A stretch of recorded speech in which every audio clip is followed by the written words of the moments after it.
Sandy Munro is going to be here to talk about Rivian's recent success and struggles. This is the part 2 of our conversation that we had in person for the first time at the Los Angeles Auto Show a couple of weeks ago, and we're going to start right now.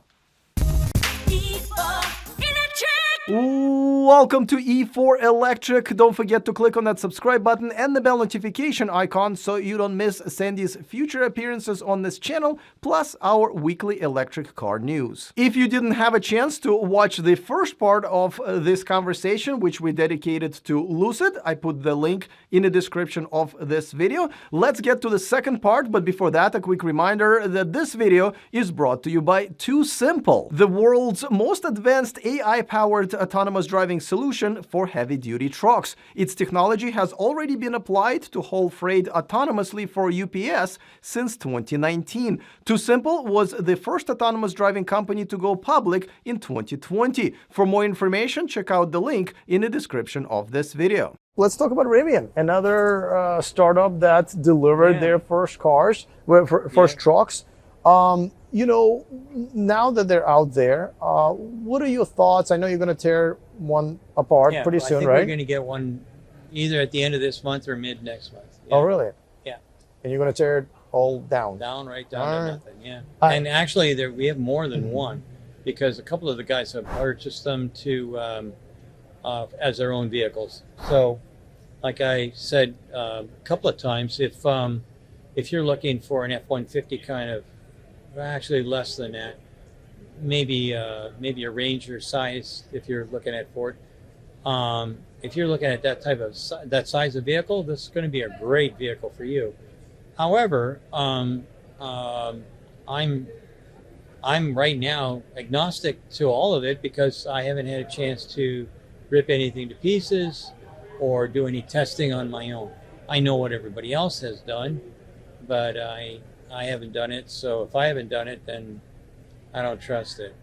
Anything in particular you're going to be looking for? I mean, you're always kind of, looking for some pieces. Well, some of the performance things I've heard through the grapevine that I guess sometimes you can't make the tank turn. And I know it'll work on gravel. I'm not sure that it'll work on pavement. I don't know how to make that work on pavement, so I'm looking forward to trying this kind of things out. I will tell you that one of my guys, we had a, how do I put this delicately? We actually did some work for a company to make sure that they were getting their money's worth. And after we did some preliminary, minuscule kind of testing, one of my guys decided that they wanted one and bought it on the spot. So I know that in the case of somebody who lives in Phoenix, Arizona, which is where Chris Furlan lives, he spun it around in circles and he took it all over the place. And he said, "I'd sell my my Jeep Grand Cherokee to buy one of these." And a guy said, "Well, here's the price, and you can put your name in." And he did, and that's that. Ours, I think we have two, one that we're going to be tearing down, and the other one is going to be for drivability and testing and things like that. So we'll know a lot more shortly. Now, the biggest splash that Rivian made this month is not so much the truck, but the stock price. I mean, I think last time I checked there, I mean, I'm sure it could be different by the time this airs, but they were third largest manufacturer in the world after only Tesla and Toyota. I mean, above Volkswagen and Ford and everybody else. I mean, obviously people are saying, how could it be that? I mean, they literally just delivered, if you think about no cars to real consumers, it's just mainly their employees. Do you think, I mean, let's not talk about stock, right? Let's talk about the potential is what stock's supposed to represent. And that's exactly what the whole discussion is. So let's say the year is 1908, and let's say that there's stock prices out there for buggy whip manufacturers and buggies themselves. Which one are you going to put your money on? Ford, who's got a horseless carriage, and basically they only made a few of them, and quite frankly they conk out occasionally, or the old reliable buggy. I mean, look at this thing. It's made out of wood. It's been around for thousands of years, literally thousands of years. Which one are you going to put your money into? So it didn't take people long to say, you know what, I really don't care about buggies and wagons and horse whips. I think I want to put my money where I think the future is, and that's what we're into right now. I mean, okay, we're at the LA Auto Show, and right out there somewhere is the Chevrolet or the GM booth, and it's huge. Okay, did you check this out? Not yet. I will tomorrow when everybody leaves and it's nice and quiet. Okay, so I already walked around through the whole show. There's only one place that's showing cutaways of big V8s and V6s, and that tells me somebody's sleeping. So if I was in 1906 or whatever, and I saw a horseless carriage, or I saw basically another manufacturer of wagons, which one would I put my money on? Well, today it may not work out so well, but tomorrow it's going to be really bloody good. And that's why I think anybody who's making anything that's electric, as far as powertrain and whatnot, and solely doing that, it's going to be where my money's going to go. And I will tell you, Corey, we bought a Rivian, and Corey could have bought the stock at like 53 or something like that, because it's his name that goes on there, because we can't put Munro and Associates. We'll never get a car. But so Corey put his name down on that one, and he said, okay, well, you can buy stock at $53. He didn't do it because, I don't know, he was shy. Anyway, but after it hit the marketplace, he bought it at under 100. I know that. Still pretty good? Still pretty good. And it's gone up, I don't know how many percent. I mean, yesterday was 175. 175. So it's almost doubled his money. Yeah. So at the end of the day, he's happy over Corey's there. pretty happy. Yeah, he's sitting there with his cell phone and his mask off and dancing. And Yes. Corey and dancing don't go together. Yeah. So anyway, so he did remarkably well already. And why is it? Why didn't he buy GM stock? Why didn't he buy VW stock? Because you go to a show like this, and you look around and you see 90% of their stuff, even though this is supposed to be an EV show, 90% of their stuff is still ICE. You know, I can remember a long time ago, kind of a story. My dad and my brother and I used to watch the fights, Saturday night fights. It used to be to look sharp and to feel sharp, to get the razor that's built for you. And it was Gillette Blue Blades. And they would have Saturday night at the fights.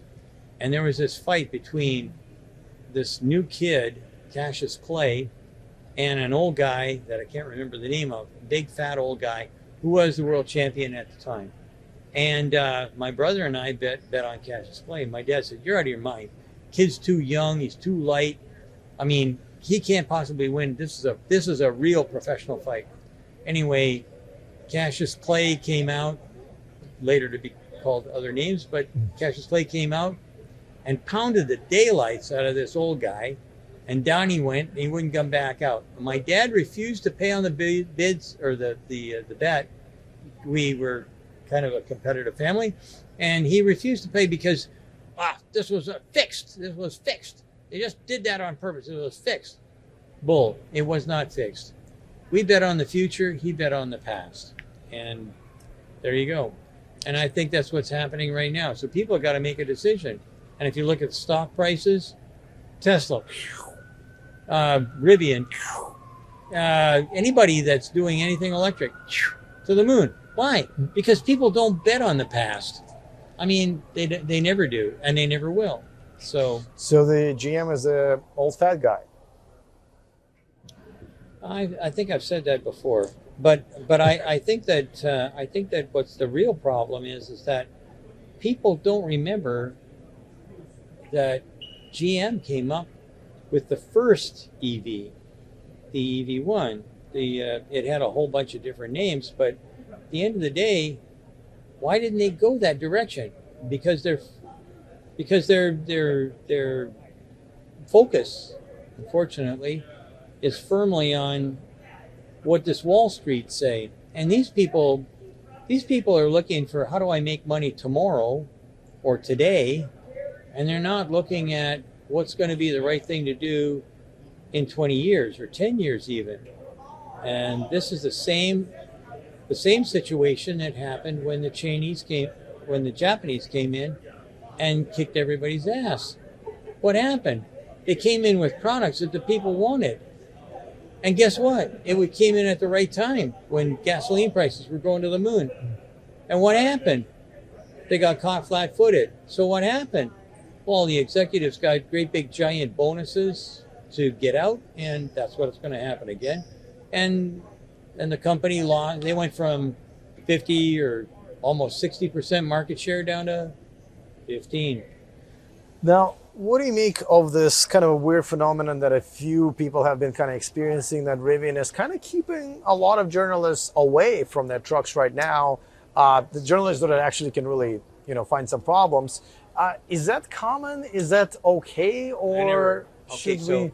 I'm really new at this game. You've been around a long time. I am not. I'm not really a journalist. And matter of fact, they classified us as analysts when we came in.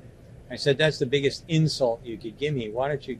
I'd rather take a media person than an analyst. Come on, these guys. So, anyways, I don't know an awful lot about it, but I read an analysis from one of the guys or gals at Bloomberg, who took the Rivian out and tore it to pieces. Why? Because she or he actually went down the Rubicon Trail and the tires blew out and all kinds of stuff. So that's on Bloomberg right now. You can go and have a look at it, and I'd say if it's an off-road vehicle and this lady or guy, I can't remember whether it was a guy or a gal. I know that Gabby sent it. One of the ladies at Bloomberg sent it to me, but I don't remember who the driver was or the person who wrote that article. But they just kicked the shit out of that car, and I know that nobody's going to give me one to play around with. I guarantee it. We'll have to buy it and do whatever we do. But if it's an off-road vehicle, I mean, did you see what I did to the Jeep EV? Yeah. Okay, so that was a trail for motorcycles. That's a tight kind of thing. That's not like what I normally see on an off-road kind of excursion, if you like, for a Jeep, because everything's tight and everything's really sharp. I mean, you're looking to take air if you're on a scrambler, on a off-road kind of motorcycle. And I was catching air and bouncing it around. I can hardly wait to see what happens when I take the Rivian into that, because Corey's got a lot of rich friends. I don't know if you knew that, but they own stuff. But isn't it bad that you're saying that the Rivian wouldn't give you their car? Shouldn't they actually welcome it? Nobody wants to give us a car. Very few people want to give us. They'll give us a car to look at, but they don't want us to really. Oh, I mean, marketing people are scared shitless of Munro and Associates. There's no. Actually, that's not true, except for Ford and Tesla. Well, there you go. The marketing people at Tesla, they don't care. And the people at Ford Motor Company, they actually invited us in to see stuff. Oh. So, and then if you look at Faraday invited us in. And that might be because I've known some of those guys that are at the top for a long time. But, we're not, we haven't seen anybody jumping up and down saying, hey, take our car out and see if you can break it. That hasn't happened too much lately. All right, well, I'm looking forward to the Rivian teardown and hopefully lose it someday. Yeah. I'm sure you want to finish this drink. It was great finally hanging out with you in person. I'm not going to pop this all in one here. I know you'd like to see me on camera blitz, but well, listen, thanks so much for hanging out with me. Safe travels. Alex, And thank you for dinner last night too. Yes, that was absolutely great, fabulous. right? That was awesome. And really yeah. too expensive. So Yeah. here's the deal: we make a lot more money than you. From now on, You do. Sandy and Corey are going to buy, because when I caught a glimpse of that, and I know that you're sneaky about about shit like that. I really don't want you to do that ever again. I had to talk to the waiter before when you looked that away. Yeah. Yeah, Corey saw it, didn't know what was going on. But You know my most favorite restaurant where I go to every day? Chipotle. Chipotle. $11.74. Boom. Yes. So any day you want to take me to a Chipotle, I would love that. Okay, well, Yeah. Chipotle sounds like maybe it's Mexican, and if it's got cilantro in it, Yes. I wind up spending a lot of time in the toilet. Yeah. So Yeah. Corey didn't want to. Corey didn't want me to say yes, that. this but conversation that's, literally going down yeah, the toilet. it's going Okay. down the toilet, All right. Well, yeah. listen. Safe travels, and I will see you back on Zoom. You will, and hopefully, one of these days, if you're going to spend money, don't spend it on a dinner for us. Spend it on an airplane ticket. Come down and see us. Yes. So we can, because we're going to have shortly. We're going to have the Rivian. We're going to have the Plaid. We're going to have two Chinese vehicles, and I mean, you should be there for that. Yeah, I'd love to. Have a look. All right. Done. Okay, good. All Excellent. right. Okay. Thanks Alex, once again. It's always Yeah, great, yes. great to see you. Absolutely. Thank you for all the hospitality here, and we'll be. I'm sure we'll be talking soon. Yes. All right, so there you have it. And I know a lot of you ask me all the time, hey, what happened? What do you guys talk about when the cameras stop recording? Well, now you know. We talk about who's buying the next dinner. And don't forget to buy Sandy's next dinner by subscribing to his YouTube channel. I put a link to it in the description of this video. And of course, don't forget to join me for my weekly subscriber hangout, which is always live, usually on Tuesday. This time we'll do it on Monday at 1 p.m. Pacific time. You can set a reminder on the homepage of this channel. I will be in San Jose on Tuesday for my report about QuantumScape. All right, looking forward to all of your comments. Other than that, see you guys next time, and remember to stay charged. Taking over